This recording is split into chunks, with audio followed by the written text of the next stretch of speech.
Автомобиль Хади ER900. Хочу рассказать о конструктивных особенностях этого автомобиля.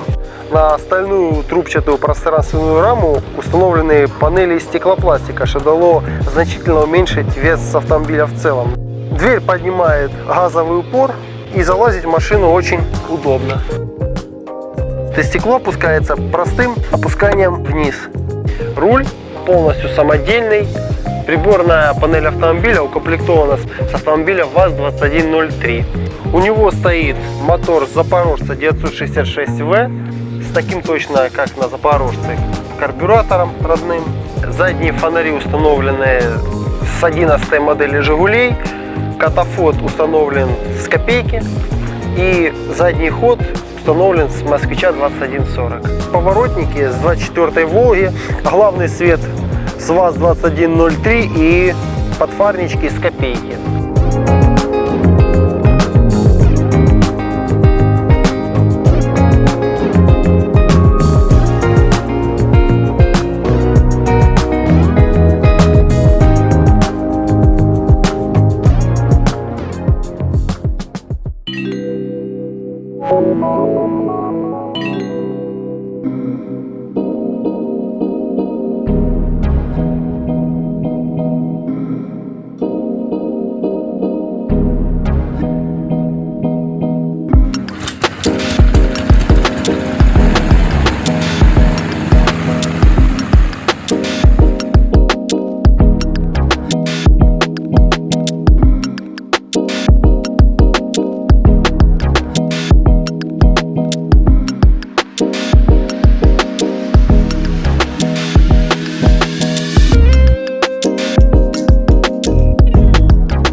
Спасибо за просмотр, и если вам понравилось видео, ставим лайк и подписываемся на канал.